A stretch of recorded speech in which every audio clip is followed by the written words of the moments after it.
Hey guys, it's Impauldio here. It's time for a deck profile. This time, Impauldio Fantôme. So, I apologize, it took a little longer than usual to make the video. It's simply because I was really busy with work. And, after long day work, I do want to get some rest. And sometimes in the weekends, I do want to focus stuff on my friends and family. So, yeah, apologize, there wasn't really a deck profile of this quite soon. So, but yeah. Anyways, we'll just cut to the chase. So, with the release of DZ-BT14, Impauldio has a new form being a Phantom unit in their Goma stereo, surprisingly enough, of all nations. And yeah, it's pretty interesting how she goes. So, since it's a new deck, I'll go through the deck full. So let's go on to the deck profile. So let's go on to the right deck. So the right deck starter, you run Falstater, the lyrical Falstater. I mean, you have might as well, right? Because the grade 1, you cast her in the soul. So in the progress skill, when this unit writes from the grade 0 Exceedance Falstater, you can reveal a Impauldio from a grade 3 from right deck, and you get the System Code Exceed. So the System Code Exceed is exactly the same as the one you get in the original Impauldio. So essentially it's quite defensive, just like Impauldio, but unlike the original Impauldio, where it does rely on engage to give for power in the front row, there's another way that the deck will give power to rear guard, specifically through the Exceed net markers. I'll go there in a bit after when I go to grade 3. So yeah. Grade 2, you're running the Exceedance Dressrofolia. When this is writes on top of it, when it writes on the Impauldio, you can if you have you can get an Exceed net marker, which is this one right here, and then put in a rigor circle, and then you do the toss some cards, and as you all follow please below, you choose one card from among them and put them in this gauge, and at the same time, you can after doing that, you can choose to put the gauge 400 gauge back to hand, just like the original Impauldio. And the other one is that you take a Crimson Moon order and put it in drop. So we essentially discard it. And then the main girl himself, well, I can't believe I'm saying this girl, but it's Impauldio Fantôme. So her skill: act on the regular circle once per turn. Cameras 1. Choose a card from the drop. Put it as her automatic gauge, and you get an Exceed net marker. Put it on a regular circle. And yeah, that's pretty much it. All she does. Her Phantom skill, however, is the one that makes it interesting. So Phantom skill: act on the regular circle. You can choose a choose a Crimson Moon for a drop, soul or hand, and bind it.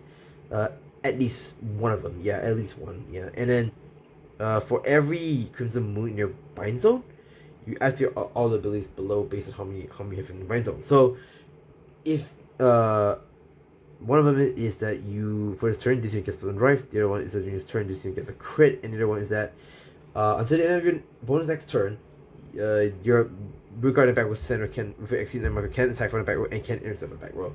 So essentially, it's a much more different. It's similar to how the original Impauldio plays, but it's more versatile in the sense that you can give power to more rears eccentric compared to the original Impauldio, where he just gives power to front row. So unfortunately, Impauldio does not have any way to gain power out of it from personal right. So yeah, that's something that I do want to point out in this deck as of now. So I'll go to a bit. So that is for the right deck. So for the main deck, I mean, for the grade trees, the only grade trees run obviously the 3 personas. I mean, there's nothing much to say here really. So there's that. Okay. Let's move down real quick. Okay, before I go on, I forget. I should go on through the Exceed net markers. So the Exceed net markers are the one that powers up your rigor through the skill. So the Exceed net marker skill continues rigor circle during a turn. For every 2 of your automatic gauges, the unit gets plus 5k. And the second skill is an auto rigor circle at the end of your turn. If you have an Exceedance unit on this marker, you can invest to bounce it back to hand. So essentially, it's combining Impauldio's the main skill to power up your rear guards, and along with like the lyrical style where you bounce rear guards back to hand. Interesting, and it does work, and I think it is pretty interesting how it works really. So there's that. Okay, let's go on to grade 2. So grade 2s are pretty standard. So for the grade 2s, I run 4 of the Presi for what? Yeah, that's how I'm in Japanese. Okay, her skill, act on a circle. If you have a gauge that is this Exceedance that is not yeah, if you have a gauge that's not the same name uh as the has her name in the gauge, you can put this card in the gauge, and then you can choose one covering gauge and put color in a circle. That's different from her. So essentially, I mean, it basically swaps the gauges, and she's basically gauge fodder in a sense, really. So, second skill, auto. When on your turn, if this unit is put into its automod gauge, you can so pass to draw one. So, essentially, she is your gauge fodder on your circle. So you can swap gauge. Usually, you do want to swap off for this card. So it is Rapi Grossa. Yeah. So her skill, when this uses your circle, if you have an Armor gauge, you can counterbalance one, look at toss card deck, choose up to one card that has exceedance in the card name, call your circle, and then or you put a Crimson Moon order to your hand, and you shuffle a deck. If your Vanguard is grade 3 or greater, for this turn using its fast power.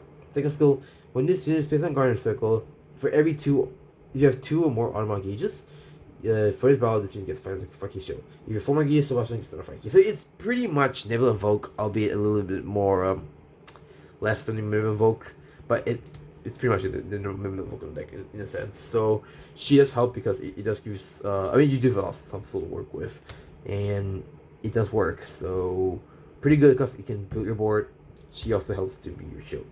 And being the Fantôme deck, you need to play 4 of the Fantôme Vagabonds. And like I said before, my Youth deck profile, all the Fantôme cycles have the exact same skill. So, essentially, when discarding the right face, you can still also introduce your deck for Crystal Moon order, put your hand on the deck.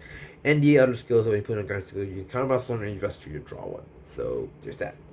Okay, so for the great ones, okay, I mentioned in my Youthberg Fantôme deck before that I'm playing the actual Crimson Moonlight orders in Impauldio, so yeah. I mentioned before, it's exactly the same skill as the rare order. The only difference for this one in this case is that if you whiff, you draw one. So pretty good, I guess. But if you're playing competitively, yeah, this might help. But if you're not playing competitively, then my suggestion is get the rare orders. Then don't go your all the way. Just get like these if you really want just that one draw really. So there's that. And next off for the great ones, I will run 4 of New Eras. Yeah. So her skill, when this unit is put as gauge, if you have 2 or more gauges that are not the same name as her in the gauge, you activate one from all the blades below. If you have 4 more gauges that's not the same as the card name as her, you prefer all of these below instead. So you counter charge 1, or you choose a exceedance from a drop and put in soul. So you notice this deck is very, very archetype oriented, so focusing on the exceedance names. So interesting because Impauldio was never meant, the original Impauldio was never meant to be archetype restricted in a sense. It's more focused on the gauge. This one is more focused on archetype, and the gauge wasn't. It's just a gimmick, to be brutally honest. And then next up for the category 1, I run 4 of the Leta T. Yeah, that's how to pronounce it in Japanese. Okay, so here's her skill, auto. When this unit is put as a gauge during your turn, you can choose some units and you can spend the power. Then second skill is when you continues the card skill, if you have 2 more gauges, she gets plus 5 gauge shield.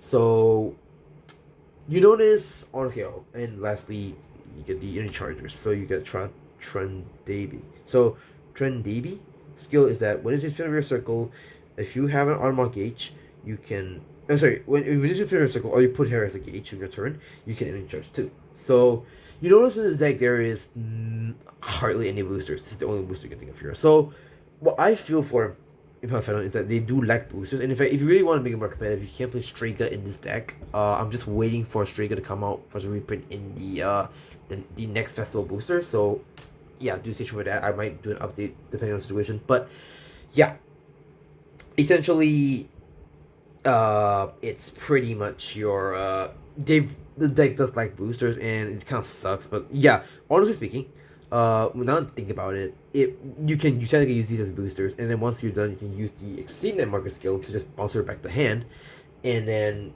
essentially you have a tanky ship back in your hand. That's pretty much the whole point of this case. And of course, I run 4 BGs. I didn't want to not the ideal PG. I'll run something that's not encounter based for this deck rather. Triggers, I play the not ideal, but I rather play the purple OT or the blue OT. But their OT was fine because you just keep power to your regards. 8 vanilla crits. If you want to play with the effect crits, go ahead. 3 effect draws because I think draws more in this deck and you get 4 heals.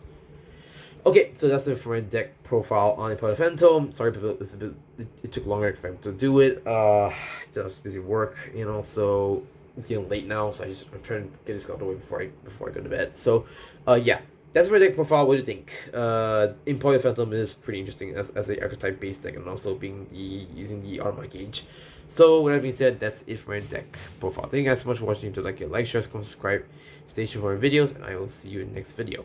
Peace.